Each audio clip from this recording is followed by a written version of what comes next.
Kera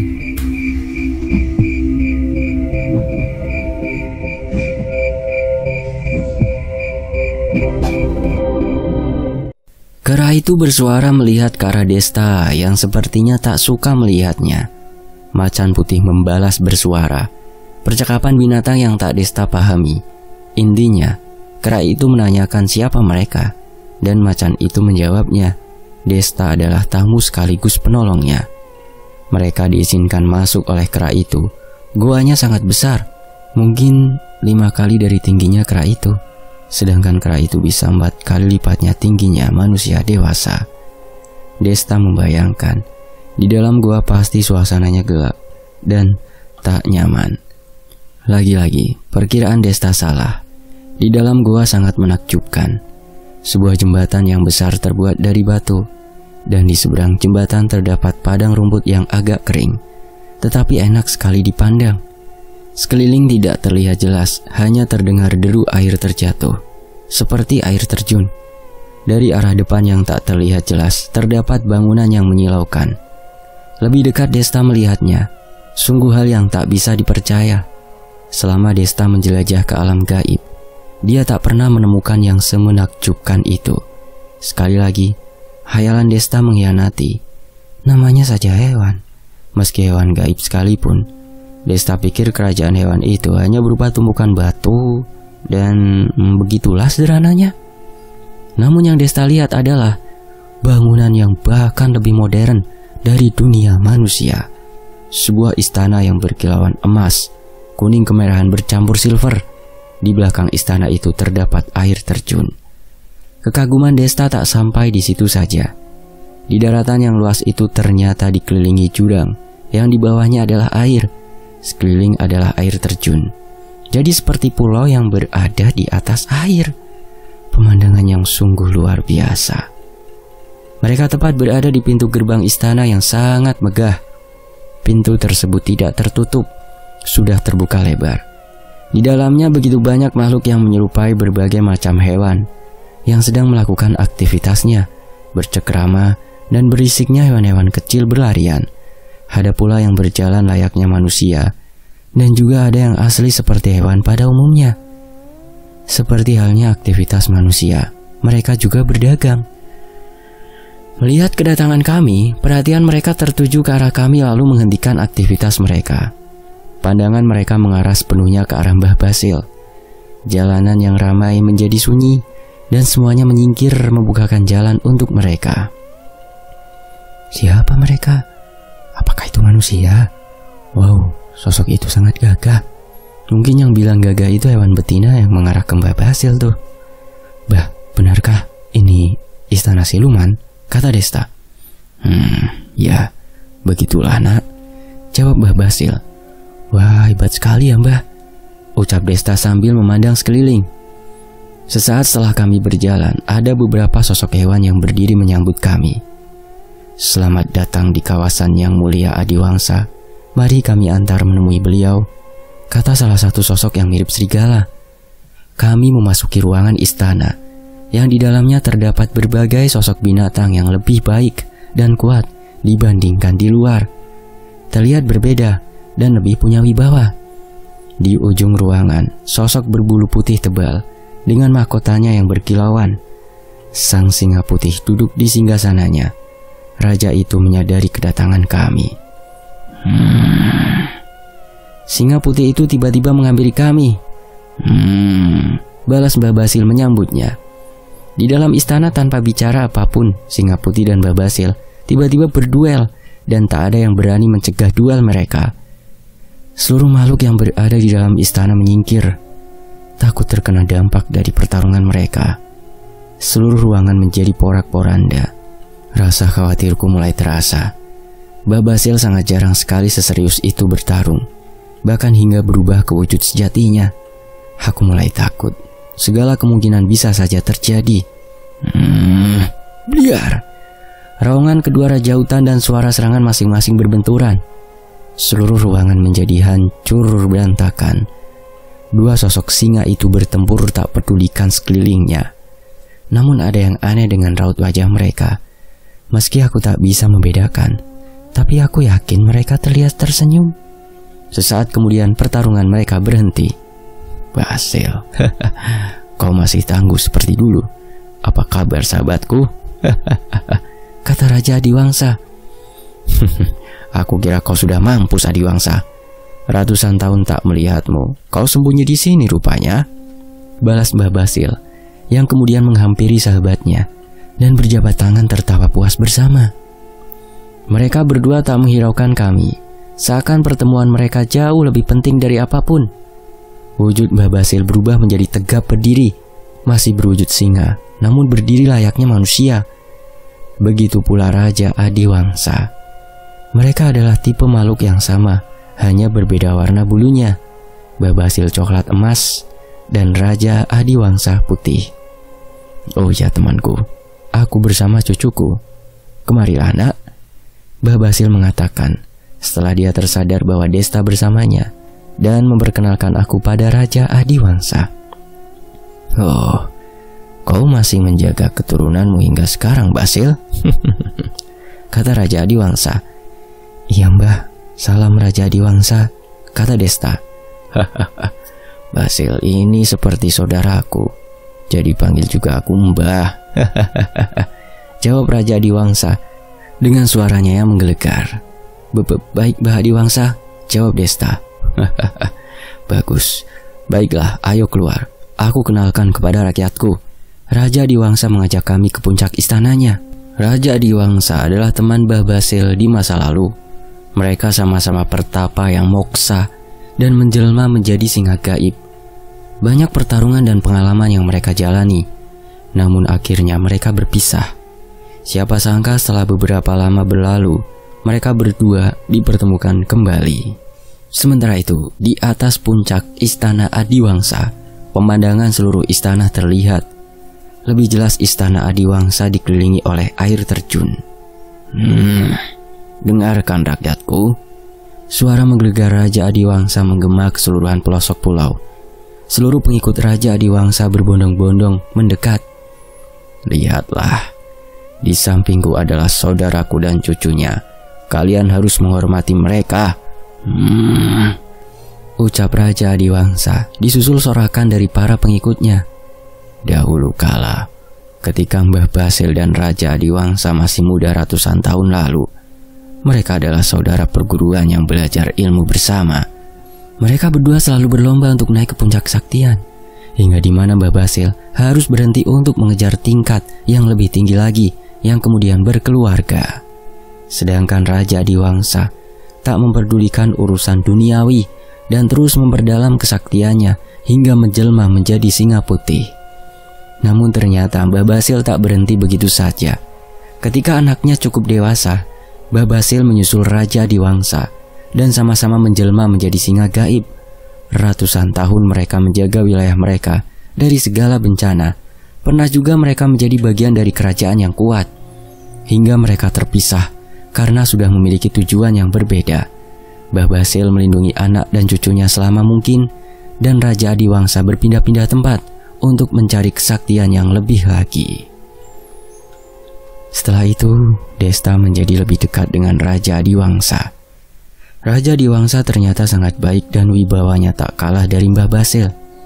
Nak, rekanmu sepertinya dalam kesulitan, tapi lupakan, mereka bisa mengatasinya, kata Mbah Basil. Siapa Mbah? Tori? Ayo Mbah, kita ke sana, ucap Desta. Kalian baru saja mampir, kenapa buru-buru pergi? Protes Raja Adiwangsa. Kemudian Desta menjelaskan kedatangan kami di alam ini dan menyinggung soal peri hitam itu. Raja Adiwangsa sempat geram mendengar nama peri itu. Setelah berbagi penjelasan, Raja Adiwangsa bisa memahami dan mengizinkan mereka pergi. Baiklah, segera selesaikan urusan kalian.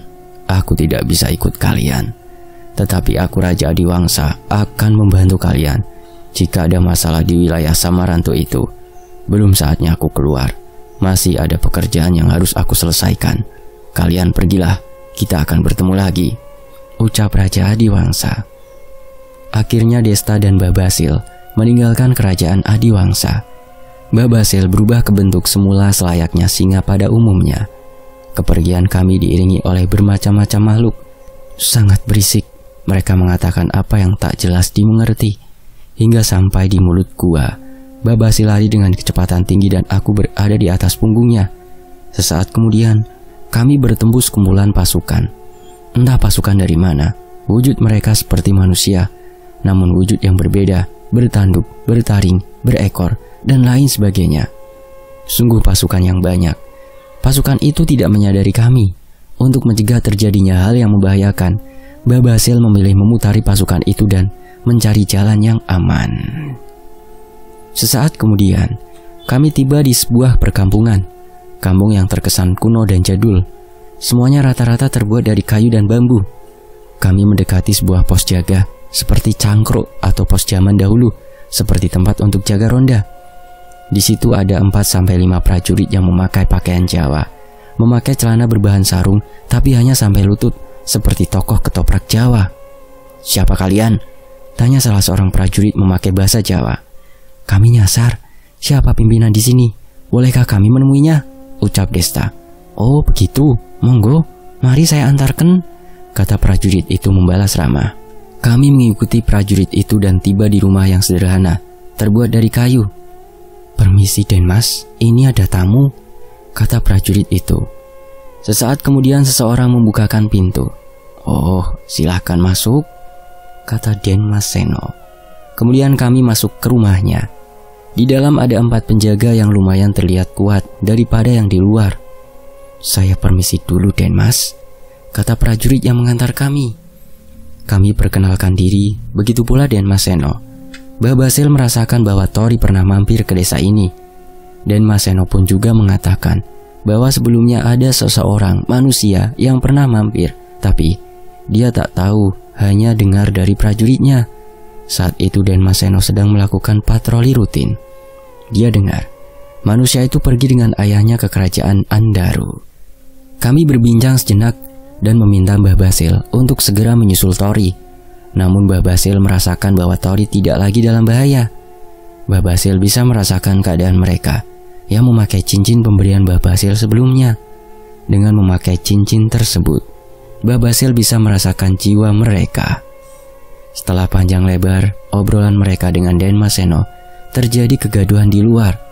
"Tolong, ampun, cepat lari!" Suara-suara jeritan dari kejauhan terdengar. Kami semua keluar dari rumah Den Mas Seno. "Den Mas, kita diserang oleh sekumpulan prajurit dan kawanan. Entah dari mana mereka berasal," kata salah satu prajurit yang panik. "Kalian tahan mereka berdua. Gara-gara kedatangan mereka, tiba-tiba desa kita diserang." Langsung spontan Den Mas Seno menuduh kami Desta dan Mbah Basil. "Baik Den Mas, maafkan kami. Sementara kalian kami tahan," kata seorang prajurit yang awalnya tadi berada di dalam rumah. "Hei, maksudnya apa ini? Kita..." Belum sempat Desta protes, Mbah Basil mencegah. Biarkan nak, kita turuti saja mau mereka," kata Mbah Basil. "Maaf, kami terpaksa menahan kalian sementara hingga situasinya stabil," kata Den Mas Seno, yang kemudian pergi ke arah di mana kekacauan berada. Kami digiring oleh 4 prajurit yang terlihat kuat itu menuju sebuah lapangan dekat Cakruk. Di situ terdapat kurungan yang besar terbuat dari besi. Kami dimasukkan ke dalam kurungan yang berbentuk persegi. "Bah, kenapa diam saja? Hajar saja mereka," kata Desta protes. "Nah, mereka tidak jahat. Biarkan saja mereka selesaikan masalah mereka dahulu," jawab Mbah Basil. Desta tak berkata lagi. Dia percaya naluri Mbah Basil. Tadinya yang membuat Den Mas Seno curiga karena Mbah Basil juga sempat merasakan akan ada serangan di desa dan menyampaikannya. Namun Den Mas Seno tak mempercayainya. Menurutnya tidak pernah desa Wongso diserang sebelumnya, kecuali kumpulan makhluk yang tidak ada dalam daftar 9 penguasa. Itu pun tidak akan mungkin terjadi. Jadi menurut Den Mas Seno, Desta dan Mbah Basil kemungkinan yang membawa pasukan itu. Dari jauh masih terdengar seruan suara yang sedang bertarung, jeritan ketakutan dan amarah. Seluruh prajurit Wongso menuju ke arah pasar, di mana keributan itu berada. Namun tanpa disangka-sangka, dari arah di mana kami datang muncul beberapa sosok menyeramkan. Dari arah di mana kami datang muncul puluhan sosok menyeramkan. Celakanya, di situ hanya ada beberapa prajurit saja. tanpa pimpinan dan hanya mengandalkan kekuatan individu mereka menahan puluhan sosok menyeramkan itu. Sosok menyeramkan ini memiliki bentuk tubuh dan rupa yang berbeda-beda, tidak bisa dijelaskan satu persatu. Beberapa prajurit Jawa itu mundur hingga sampai lapangan di mana kami ditahan di kubik besi. 4 prajurit yang menjaga kami kemudian membantu. "Hei, lepaskan kami dulu. Kami bantu menanganinya," ucap Desta. "Kalian tetap di situ, ini perintah Den Mas Seno," jawab prajurit itu. Tentu mustahil bagi prajurit Jawa yang tak sampai 10 orang itu menahan puluhan sosok menyeramkan dan terlihat kuat. Tapi 4 prajurit yang menjaga kami berbeda. Mereka memang tangguh seperti yang Desta pikirkan. Kali ini dugaannya tak mengkhianatinya. Hadirnya 4 prajurit itu, musuh mampu ditahan dan bahkan memaksa musuh untuk mundur. Sangat gesit dan cepat serangan ke-4 prajurit itu. Puluhan musuh hampir habis diterjang mereka. Namun itu hanya sementara saja. Sesaat prajurit Jawa itu di atas angin. Muncul kembali musuh yang lebih banyak dan terlihat lebih kuat dari sebelumnya. Seketika seluruh prajurit Jawa mundur kembali. Desta berteriak berulang kali untuk membebaskannya. Tapi tak mereka hiraukan.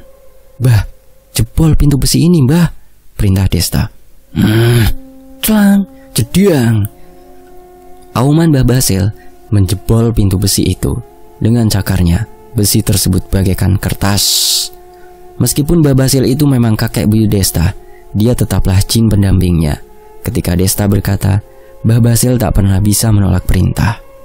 Mereka langsung keluar dari kurungan itu. Beberapa prajurit Jawa mulai terluka dan tak sanggup lagi menahan. Kemudian, "Niat ingsun ajiku komaro geni."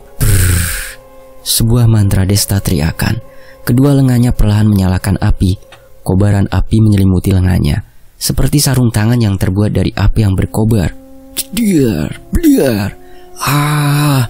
Desta turun menghantam tanah, tepat di tengah kumpulan musuh, dan membuatnya terpental dan terbakar. Suara makhluk menjerit terbakar bersautan. Tidak sampai di situ saja. Desta terus membasmi musuh yang berada dalam jangkauannya. Setiap pukulan Desta mengenai musuh akan langsung terbakar. Api menyebar ketika menyentuh musuh lainnya. Tak bisa dipadamkan hingga musuh hangus dan lenyap. Mbah Basil hanya menonton, tak melakukan apa-apa. Beberapa prajurit Jawa yang terluka terdiam. Dan semua musuh mengarah pada Desta. Suara berdesis kobaran api di tangannya menerjang musuh yang ada. Dalam sekejap, seluruh makhluk yang ada habis seluruhnya terbakar hingga hangus. Perlahan aura api di tangannya mereda dan hilang. "Bah, ayo susul yang di sebelah sana, Bah," kata Desta bersemangat. "Ayolah nak," jawab Mbah Basil. Prajurit Jawa yang terluka masih terdiam, tak mengatakan apa-apa. "Hei, kalian, ikut tidak?" kata Desta kepada prajurit Jawa. Iya tuan." Bergegas seluruhnya mengikuti Desta. Tak jauh lokasi di mana pertempuran sesungguhnya berada, di arah pasar. Suara pertempuran terdengar. Teriakan semangat dan kematian menyelimuti area pasar. Dan Mas Seno mati-matian melindungi wilayahnya. Di depan kami puluhan warga Wongso yang terluka berkumpul. Jauh di depan Den Mas Seno, bertahan bersama puluhan prajuritnya. Suasana sangat sulit. Desta tak bisa menggunakan ilmunya sembarangan. Bisa jadi malah prajurit Jawa terkena ilmunya juga. Hanya dengan puluhan prajurit, Den Mas Seno mampu menahan musuh yang lebih dari 500 prajurit dan kawanan makhluk aneh yang jumlahnya tidak sedikit. "Sebagian mundur lindungi warga, yang lain tetap di sini," perintah Den Mas Seno pada prajuritnya. Den Mas Seno mulai kewalahan dan mengalami beberapa luka. Dia tidak peduli lagi dengan keselamatannya. Ketika di ujung tanduk, Mbah Basil mulai beraksi. Auman Mbah Basil menggema sehingga menghentikan pertempuran. Disusul munculnya hewan-hewan gaib dari segala arah tak terhitung jumlahnya. Seluruh hewan gaib yang ada mengitari pasukan musuh. Sekelompok beruang hitam menyerang musuh dari arah belakang. Dan disusul dengan kawanan babi hutan berbulu merah. Bukan sekedar babi hutan biasa. Ukurannya sebesar sapi dan ada banyak. Babi itu menerjang dari arah belakang, berkolaborasi dengan beruang hitam bermata merah. Brual. Tanah di atas pasukan musuh berpijak, tiba-tiba berlubang. Dan musuh yang berada di atasnya semuanya terjatuh ke bawah. Sudah dipastikan, musuh yang jatuh ke lubang itu dipastikan tidak akan selamat. Sebab di dalam lubang terdapat berbagai jenis ular-ular besar menanti. Wah! Tak sampai di situ saja. Di atas langit kawanan Raja Wali melempar batu api menghujani pasukan musuh. Seketika seluruh pasukan binasa. Sunyi. Reng-reng. Datang kembali pasukan musuh dipimpin oleh sosok kuat. Namun kali ini ada ribuan prajurit lebih. Bahaya. Cepat segera beritahu kerajaan Andaru, minta bantuan segera. Dan Mas Seno panik dan memerintahkan seorang prajurit untuk meminta bantuan di kerajaan Andaru. Tenanglah, kata Mbah Basil. Terima kasih. Maafkan saya telah bersikap kasar sebelumnya. Mohon maafkan saya, kata Den Mas Seno. Tidak masalah. Caramu memang benar. Tidak percaya kepada orang yang baru saja ditemui demi melindungi rakyatmu. Kau tidaklah salah, jawab Mbah Basil. Tuan, saya yakin ketika berhadapan dengan beberapa prajurit musuh, ada yang mengatakan soal kerajaan Lingga. Dan sosok di sana itu adalah patih terkuat dari kerajaan Lingga. Saya tidak menyangka bahwa patihnya sendiri yang memimpin. Dia adalah Patih Gangga, salah satu patih yang kuat dan ditakuti oleh 9 penguasa lain, Tuan. Jelas Den Mas Seno. Begitukah? Kata Mbah Basil singkat dan maju memastikan wujud pimpinan pasukan itu. Siapa pimpinan kalian? Majulah dan hadapi aku. Aku dan pasukanku akan mundur jika kau menang melawanku. Kata Patih Gangga. Sementara itu kami berada di pintu masuk pasar. Ada 2 pos pengintai di kiri dan kanan. Di depan kami adalah tanah lapang yang luas, yang biasanya digunakan oleh penduduk Wongso untuk aktivitas jual beli ketika dagangan mereka melimpah. Namun tempat itu menjadi sebuah tempat untuk pembantaian. Musuh bergelimpangan dan suasana menjadi sangat mengerikan. Pasukan hewan Mbah Basil berkumpul dan memasuki pasar. Ada beberapa hewan di antaranya yang memiliki ilmu penyembuhan dan merawat yang terluka. Di hadapan mereka yang jauh, sebuah pasukan besar bersembunyi tertutup pohon yang lebat. Hanya nampak beberapa pasukan yang terlihat jelas dan seorang pimpinan bernama Patih Gangga. Aku pimpinan sekarang di sini. Dan Mas Seno dengan lantang menyambut tantangan Patih Gangga dan menghampirinya. Tunggu Den Mas, jangan ke sana Den Mas. Den Mas jangan. Beberapa prajurit Wongso berkata hendak mencegah pimpinannya. Tidak apa-apa, ini sudah menjadi tanggung jawabku. Jika terjadi apa-apa segera lari dan selamatkan penduduk sebanyak mungkin, jawab Den Mas Seno. Den Mas, tunggu Den Mas. Begitulah kata prajurit yang ingin mencegah. Tuan, saya mohon, apabila saya kalah, tolong lindungi rakyatku, ucap Den Mas Seno kepada Mbah Basil. Baiklah, kami akan menjaga mereka, ucap Mbah Basil. Bagi mereka para prajurit Wongso, mereka tidak akan mundur sebelum dicoba. Harga diri seorang petarung lebih penting daripada nyawa mereka sendiri. Dan Mas Seno dengan berani maju ke tengah sambil membawa pusakanya, tombak bermata 1. Kau kemarilah Gangga, hadapi aku, kata Den Mas Seno. Wah, cedat. Kaukah pimpinan kampung ini? Rupanya punya nyali juga kau. Majulah. Patih Gangga tertawa dan lompat dari jauh dan menuju ke arah Den Mas Seno. Ucapan Patih Gangga sangat menjengkelkan, sehingga Den Mas Seno refleks menyerangnya. Patih Gangga sangat pandai memprovokasi dan membuat musuh menjadi marah dan kehilangan kesabaran. Trak, dias, bruk. Wah! Den Mas Seno langsung menerjang Patih Gangga. Dengan mudahnya Patih Gangga menangkisnya dengan senjata kampaknya yang diselimuti api. Disusul tendangannya mengenai dada Den Mas Seno yang membuatnya terpental dan terkapar. Den Mas, Den! Seruan para prajurit Jawa yang mengkhawatirkan Den Mas Seno. Segitu saja kemampuanmu? Sekali lagi Patih Gangga berusaha memprovokasi yang membuat emosi lawannya. Namun Den Mas Seno mampu lebih tenang dan sepertinya sangat serius. Dan Mas Seno berdiri dan sejenak terdiam, seperti merapalkan sebuah ajian. Crak, crak, wung. Tombak Den Mas Seno melayang, dan terdengar bunyi seperti dua listrik beradu. "Terimalah Gangga," teriak Den Mas Seno sambil meluncurkan tombak terbangnya mengarah Patih Gangga. Trak, trak. Tombak itu meluncur mengeluarkan suara. Trang, sret.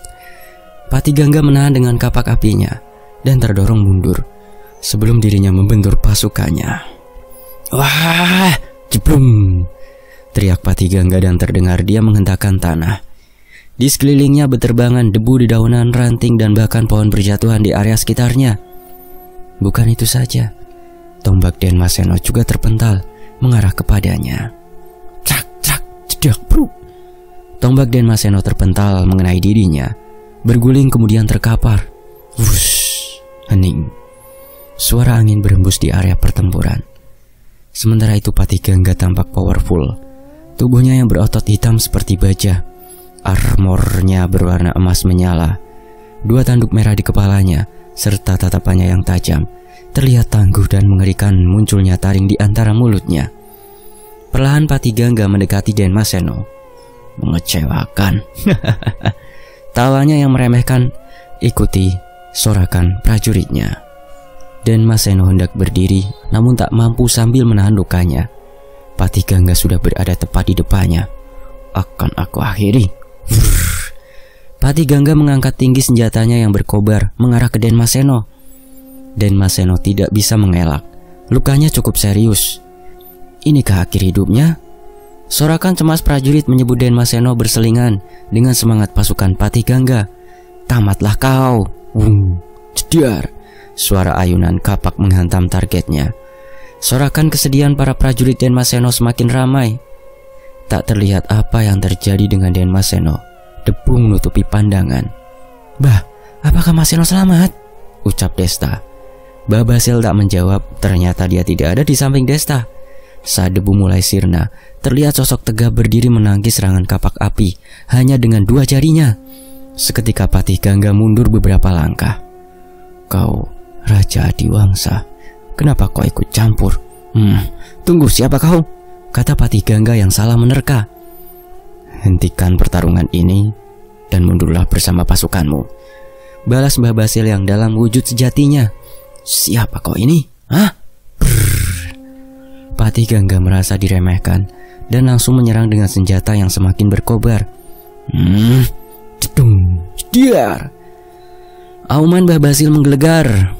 Siapa saja yang mendengar akan langsung ciut nyalinya. Hanya dengan telapak tangan Mbah Basil, Patih Gangga terlempar hingga mengenai pasukannya sendiri. Siapa kau? Aku tak pernah melihat makhluk sekuat dirimu, kecuali para 9 penguasa, kata Patih Gangga berdiri. Namaku Subasil, jawab dia singkat. Baik, aku akan mundur. Akan aku ingat namamu, kata Patih Gangga dan mundur bersama dengan pasukannya. Den Mas Seno selamat dan hanya mengalami luka yang tak berarti. Sorakan kegembiraan terdengar di seluruh prajurit yang melihat pertarungan itu. Disusul para warga dan mendekati Mbah Basil. Pujian, sorakan dan rasa syukur dilontarkan kepadanya. Kami semuanya berkumpul di pasar, berpesta merayakan kemenangan. Sayangnya, Desta tak bisa ikut menikmatinya, hanya ikut serta dalam merayakan saja. Setelah beberapa waktu, pasukan Raja Andaru datang, dan di situ Desta bertemu Tori. Mereka bergabung merayakan kemenangan, namun prajurit Andaru kembali karena tidak ada yang bisa mereka lakukan. Setelah kejadian itu, semuanya bersama membersihkan kekacauan dan menata kembali kampung Wongso. Beberapa saat kemudian, setelah semuanya beres dan keadaan mulai stabil, saat itu utusan dari kerajaan Andaru datang, dan semua penduduk warga Wongso diminta untuk datang ke istana. Mbah Wongso kemudian mengumpulkan rakyatnya dan berkumpul di lapangan yang tadinya Desta dan Mbah Basil ditahan. Saat semuanya sudah berkumpul, suara berisik perbincangan yang ada di lapangan tersebut membuat suasana menjadi ramai. Tolong dengarkan apa yang ingin aku sampaikan kepada kalian, kata Mbah Wongso pelan yang berdiri di atas sebuah panggung yang terbuat dari pohon yang alami terbentuk. Meskipun ucapannya pelan, Namun suaranya terdengar jelas di setiap wilayah yang ada di lapangan tersebut, dan seketika semuanya diam. Penduduk Wongso sekalian, ada yang ingin aku sampaikan atas kejadian yang menimpa desa Wongso, yang mulai Raja Andaru menurunkan titahnya bahwa seluruh prajurit dan penduduk Wongso akan dinaikkan derajatnya 1 tingkat karena mampu bertahan dan mengharumkan nama kerajaan Andaru. Jelas Mbah Wongso yang kemudian disambut sorakan kebahagiaan di setiap makhluk yang ada di tempat itu. Suara berisik semakin ramai. Para prajurit bersujud syukur dan menyerahkan kesetiaan, pengabdian, dan pujian untuk kerajaan Andaru. Dan satu lagi, kita semuanya diundang untuk hadir di kerajaan Andaru tanpa terkecuali. Persiapkan diri kalian. Kembali Mbah Wongso katakan, "Wah, luar biasa. Apakah kita akan jadi bangsawan?" "Jangan mimpi, kau cuma bisa berdagang. Apa yang kau bisa selain itu?" "Ih, jangan begitu. Setidaknya status kita telah naik." Ya itu benar." Sorakan semakin kencang. Ekspresi bahagia mereka bertambah. Bagi penduduk Wongso, bisa hadir di kerajaan Andaru adalah sesuatu yang tak pernah mereka impikan. Hanya para petinggi dan prajurit tertentu saja yang bisa masuk. Semuanya bubar dan persiapkan segala sesuatunya. Saat itu Tori dan Desta sebenarnya ingin segera mencari yang lainnya. Terlebih lagi Rizka yang kami khawatirkan. Namun karena undangan dari Raja Andaru, kami terpaksa untuk menghadirinya terlebih dahulu. Sesaat kemudian, kami dan seluruh warga Wongso menuju di kerajaan Andaru. Beberapa jam kemudian, kami semua sampai di pintu gerbang istana Andaru yang sudah terbuka lebar. Prajurit Andaru dan penduduknya sudah berkumpul di luar istana menyambut kedatangan kami dengan sorakan yang membuat bangga bagi warga Wongso. Kami masuk ke istana dan turun dari kereta. Suasana dan pemandangan sungguh berbeda sekali. Kami disambut oleh dayang cantik dan pengawal istana Andaru yang gagah memakai pakaian adat khas Jawa. Bunga berterbangan dari atas. Berjajar wanita yang menyebar bunga-bunga tersebut. Kami dituntun oleh para pengawal kerajaan menuju ruangan yang besar. Di dalam sudah ada banyak pengikut elit Andaru. Sorakan dan tepuk tangan meriah ketika kami memasuki ruangan itu. Di depan kami, Raja Andaru tersenyum. Sejenak kami menghormat. Kemudian para prajurit dan warga Andaru dipersilakan duduk. "Hormat yang mulia Raja," kata Wongso dan diikuti anaknya. "Ah, dia ya anaknya. Ya, itu Denmas Seto. Wah, hebat dia ya. Ternyata masih muda." Terdengar seisi ruangan membicarakan Denmas Seno. Raja Andaru menghampiri kami. Setelah Desta dan Mbah Basil memperkenalkan diri, kemudian meminta Tori dan Sinta untuk duduk di sebelahnya bersama Desta dan Mbah Basil. Seisi ruangan juga memperhatikan sosok gagah di samping Desta dan membicarakannya. "Seno, dengan keberanianmu, aku Raja Andaru akan mengangkatmu sebagai komandan 1000 prajurit di istana Andaru. Terimalah pusaka ini," kata Raja Andaru. "Wah!" Sorakan dan tepuk tangan meriah menggema di dalam ruangan yang besar tersebut. "Terima kasih Paduka Raja." Denmas Seno bersujud dan menerima pusaka pemberian Raja Andaru. "Dan untuk kalian berdua yang sudah membantu desa Wongso, sebutkan apa keinginan kalian," kata Raja Andaru menghampiri Desta. Desta melirik ke arah Tori dan paham apa yang harus dikatakan. "Terima kasih, tetapi kami tidak ingin apa-apa," jawab Desta. "Baiklah, jika itu keinginanmu manusia. Dan untuk Tuan Basil, terima kasih atas bantuannya. Mungkin pemberianku akan tidak layak." Raja Andaru menunduk di hadapan Mbah Basil, yang membuat para pengikutnya ikut menunduk dan menghormat. Suara lantunan musik terdengar. Para pemain musik memainkan tanpa ekspresi, seperti sangat menghayati memainkan alat musiknya. Pesta berlangsung. Tori dan Desta mengikuti saja tanpa menyentuh makanan dan minuman yang ada. Raja Andaru sangat menghormati Mbah Basil, berharap bisa bertemu dengan sahabatnya Mbah Basil, yaitu Raja Adiwangsa. Raja Andaru ingin mengenal dan menjalin hubungan baik dengan Raja Adiwangsa. Mbah Basil menyanggupi dan akan menyampaikannya. Waktu berjalan, mungkin kami sudah berada sekitar 1 atau 2 hari di wilayah tersebut. Aku punya kabar dari saudaraku bahwa dia juga kedatangan seorang manusia, kata Raja Andaru kepada kami. Siapakah manusia itu, Raja Andaru? Dan di manakah tempat saudara Anda berada? Kata Tori penasaran. Dia adalah Raja Batara. Bersyukurlah jika temanmu berada di sana, sebab Batara adalah salah satu yang terkuat di antara kami 9 penguasa. Dia juga punya sikap yang ramah dan bersahabat, tapi aku tidak tahu siapa manusia itu, jelas Raja Andaru. Baiklah jika begitu, kami juga sudah terlalu lama di sini. Izinkan kami pergi dan menuju kerajaan Batara. Benar, kami ada perlu yang harus segera diselesaikan, tambah Desta meyakinkan. Baiklah. Jika begitu akan aku utus untuk menyertai perjalanan kalian menuju kerajaan Batara, ucap Raja Andaru. Baginda Raja, izinkan saya yang menyertai mereka. Saya harus membalas hutang budi pada mereka, kata Den Mas Seno yang tiba-tiba menyahut pembicaraan kami. Baiklah, aku izinkan, jawab Raja Andaru. Tanpa menunggu lama, kami semua undur diri dan pergi dari istana Andaru. Awalnya kami ingin dipinjamkan 1000 pasukan yang dipimpin langsung oleh Den Mas Seno. Namun kami menolak. Semakin banyak yang menyertai kami, akan susah bagi kami bergerak. Lagi pula adanya Sinta, Sirah, dan Mbah Basil. Itu mungkin setara dengan 100.000 pasukan. Apa yang dikhawatirkan? Den Mas Seno hanya memandu kami menuju jalan yang aman hingga sampai di kerajaan Batara. Kami menaiki kereta yang mewah dan ditarik oleh 2 kuda hitam yang besar dan dikendarai oleh 2 prajurit elit kerajaan Andaru. Kami melewati pintu gerbang istana dan di luar masih ramai penduduk Andaru yang ikut juga merayakan pesta. Tuan, kita memutari jalan, mencari aman saja, kata Den Mas Seno. Adakah yang lebih cepat? Lebih cepat sampai lebih baik, jawab Desta. Iya Mas Seno, lewat saja jalan tercepat, Tori menambahkan. Baiklah. Tapi jalan tercepat menuju kerajaan Batara sangat berbahaya. Tidak ada yang berani melewati jalan itu. Tapi baiklah, Tuan Basil bersama kita, aku yakin aman, jelas Den Mas Seno. Kami keluar dari istana Andaru melewati pintu gerbang yang terbuka lebar. Tampak beberapa prajurit memberi hormat melihat kereta kami. Begitu pula para penduduk Andaru yang berjejer, berdiri di samping jalan, menyaksikan kami keluar disertai sorakan menyebut nama Den Mas Seno.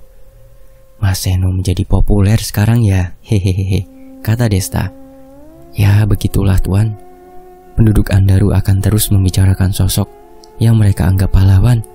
Padahal Tuan Basil dan Tuan Desta lah pahlawan sesungguhnya, jawab Den Mas Seno. Itu tidak benar. Anda memang pahlawan bagi mereka.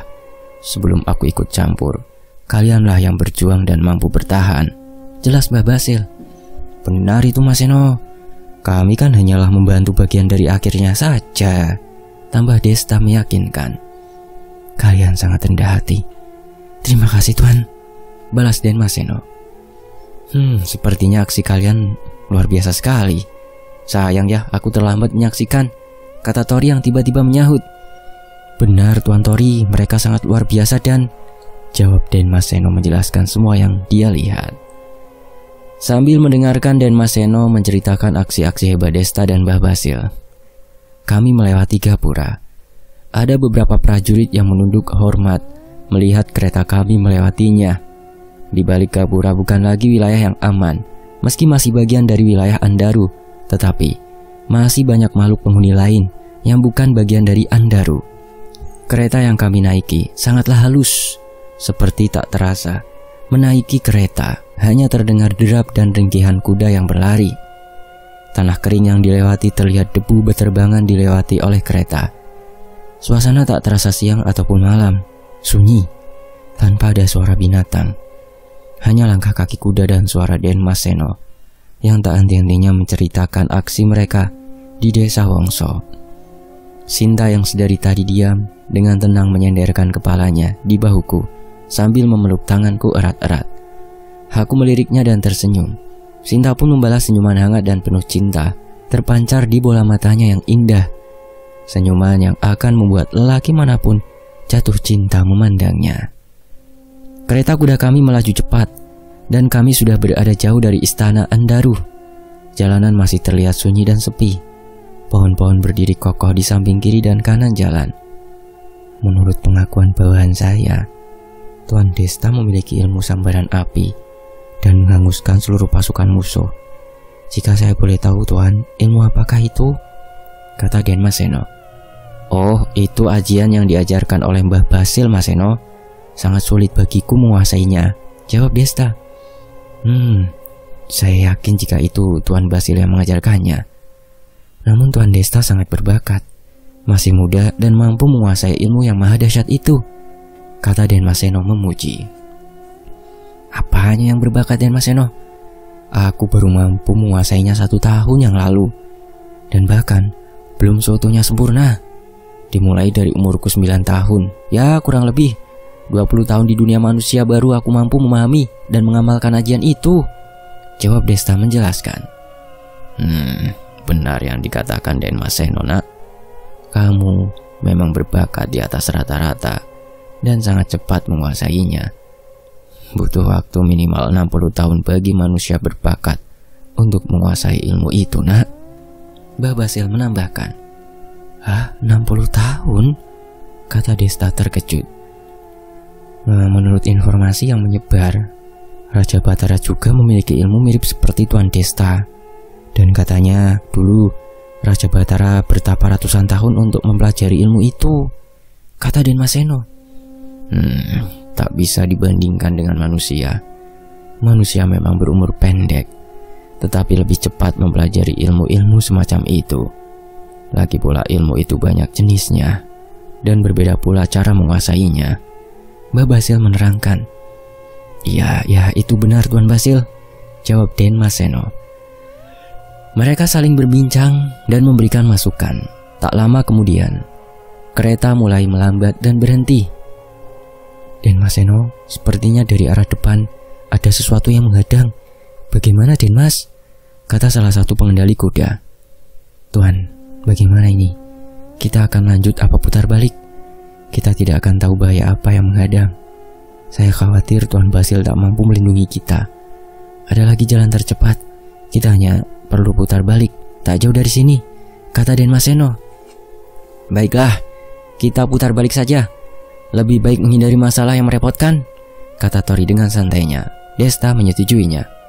Baik Tuan, kita putar balik, kita lewat hutan mati, kata Den Mas Seno yang kemudian perintahkan pengendali kuda. Sebetulnya masihlah jauh dari beberapa makhluk yang menghadang jalan. Sebelum mereka menyadari kami, buru-buru pengendali kuda memutar balik dan kembali berjalan. Kami akan melewati hutan kering yang dimaksud Den Mas Seno. Sesaat kemudian, kami menemui persimpangan dan berbelok ke arah kiri. Jika terus lurus adalah menuju kerajaan Andaru. Kali ini jalannya sempit dan berbatu, seperti jalanan rusak. Kereta kuda pun tak bisa berjalan cepat. Maaf Tuan, dari sini kita tak bisa cepat. Jalanan di sini tidaklah bagus. Di depan sana adalah hutan mati. Meski di sana adalah wilayah kerajaan Orba, tetapi sudah lama ditinggalkan sebab daerahnya yang gersang dan mati. Jelas Den Mas Seno. Tidak apa-apa Den Mas Seno, yang penting tidak terjadi hal yang merepotkan, kata Tori tersenyum. Beberapa lama kemudian, kami sampai di hutan mati yang dimaksud Den Mas Seno. Suasana memang gersang. Tumbuhan dan pepohonan kering dan mati, seperti tak ada kehidupan di dalam hutan. Perlahan kereta kuda memasuki hutan itu. Sesekali kereta berhenti. Pengendali kuda turun untuk menyingkirkan pohon tumbang yang menghalangi jalan. Sekeliling hanya ada tumbuhan kering. Tanahnya pun keras dan berwarna hitam seperti arang. Krosak, letak, kurr. Suara ranting pohon terinjak. Tiba-tiba muncul ratusan makhluk mengerikan mendekati kami dari arah depan dan samping kiri kanan kami. Berhenti, siapa kalian? Ucap salah satu makhluk berbulu putih, perut buncit, dan kukunya yang panjang seperti pedang. Kami dari istana Andaru. Menyingkirlah, kami hanya ingin lewat, jawab prajurit elit Andaru yang berada di bawah. Ada apa ini Den Mas Seno? Kata Desta. Sebentar Tuan, akan saya periksa. Den Mas Seno kemudian turun dari kereta. Ada apa ini? Siapa kalian? Berani menghalangi jalan kami? Den Mas Seno langsung mengatakan dengan nada mengancam. Baiklah, silakan lewat. Hehehe, jawab makhluk putih itu dan menyingkir. Makhluk itu menyingkir dan kami melanjutkan perjalanan. "Siapa mereka, Mas Seno?" kata Desta. "Maaf Tuan, saya kira daerah ini sudah lama kosong. Kemungkinan mereka pengikut kerajaan Orba Tuan. Jadi tidak jadi masalah juga, mereka semua sudah pergi kok," jawab Denmas Seno. "Baguslah," balas Desta. Semakin dalam kami berjalan dan aman-aman saja. Beberapa saat kemudian dari jauh terlihat jalan yang semakin luas dan beberapa tumbuhan yang masih hijau namun hampir kering. "Denmas, kita diikuti sosok yang sebelumnya," kata prajurit elit Jawa yang mengendalikan kuda. "Biarkan saja, tambahkan kecepatan dan tak usah hiraukan mereka," jawab Denmas Seno. "Baik Denmas." "Iya." Prajurit itu memacu kudanya untuk lebih cepat. Kereta kami melaju lebih cepat. Semakin lama semakin banyak yang mengikuti kami dari belakang dan sisi samping. Di depan terlihat sosok berbulu merah, buncit dan berkuku panjang dengan muka yang menyeramkan menghadang jalan kami. Seketika pengendali kuda menghentikan kereta. "Ada apa lagi ini?" kata Tori. "Bagus saudaraku." Makhluk merah tertawa dan dari belakang sosok berbulu putih menyusul. "Kini mereka sudah terkepung, kakak," kata makhluk putih kepada si merah. "Apa maksud kalian ini?" kata salah satu prajurit. Lalu Denmas Seno bergegas turun dari kereta. "Kau lagi, apa maumu?" kata Denmas Seno pada makhluk putih itu. "Dasar kalian bodoh, begitu mudahnya tertipu," kata makhluk putih itu. "Kami salah satu pengikut Raja Orba. Kami di sini karena dianggap tak berguna. Inilah saatnya membuktikan bahwa kami berguna." Tambah sosok merah katakan. Intinya mereka ingin menangkap kami atau akan dibunuh apabila melawan. Mereka pikir kehadiran kami membuat mereka beruntung. Benarkah demikian? Dan mereka sangat bangga mampu menjebak kami. Dan posisi kami sudah terkepung gak bisa lolos dari sisi manapun. Denmas Seno mulai panik. Dengan berbagai ancaman sudah dia katakan. Namun mereka seperti tak gentar dan malah menertawakan Denmas Seno. Dia mulai bersiaga dengan kemungkinan yang akan terjadi. Bersambung. Nantikan bagian berikutnya hanya di Fakta Sejarah. Terima kasih untuk penulisnya Kak Sinta Diari. Dan tentunya buat teman-teman, makasih ya udah nyimak sejauh ini di Fakta Sejarah. Sampai jumpa di bagian berikutnya. Tetap di Fakta Sejarah. Alhamdulillah. Wassalamualaikum.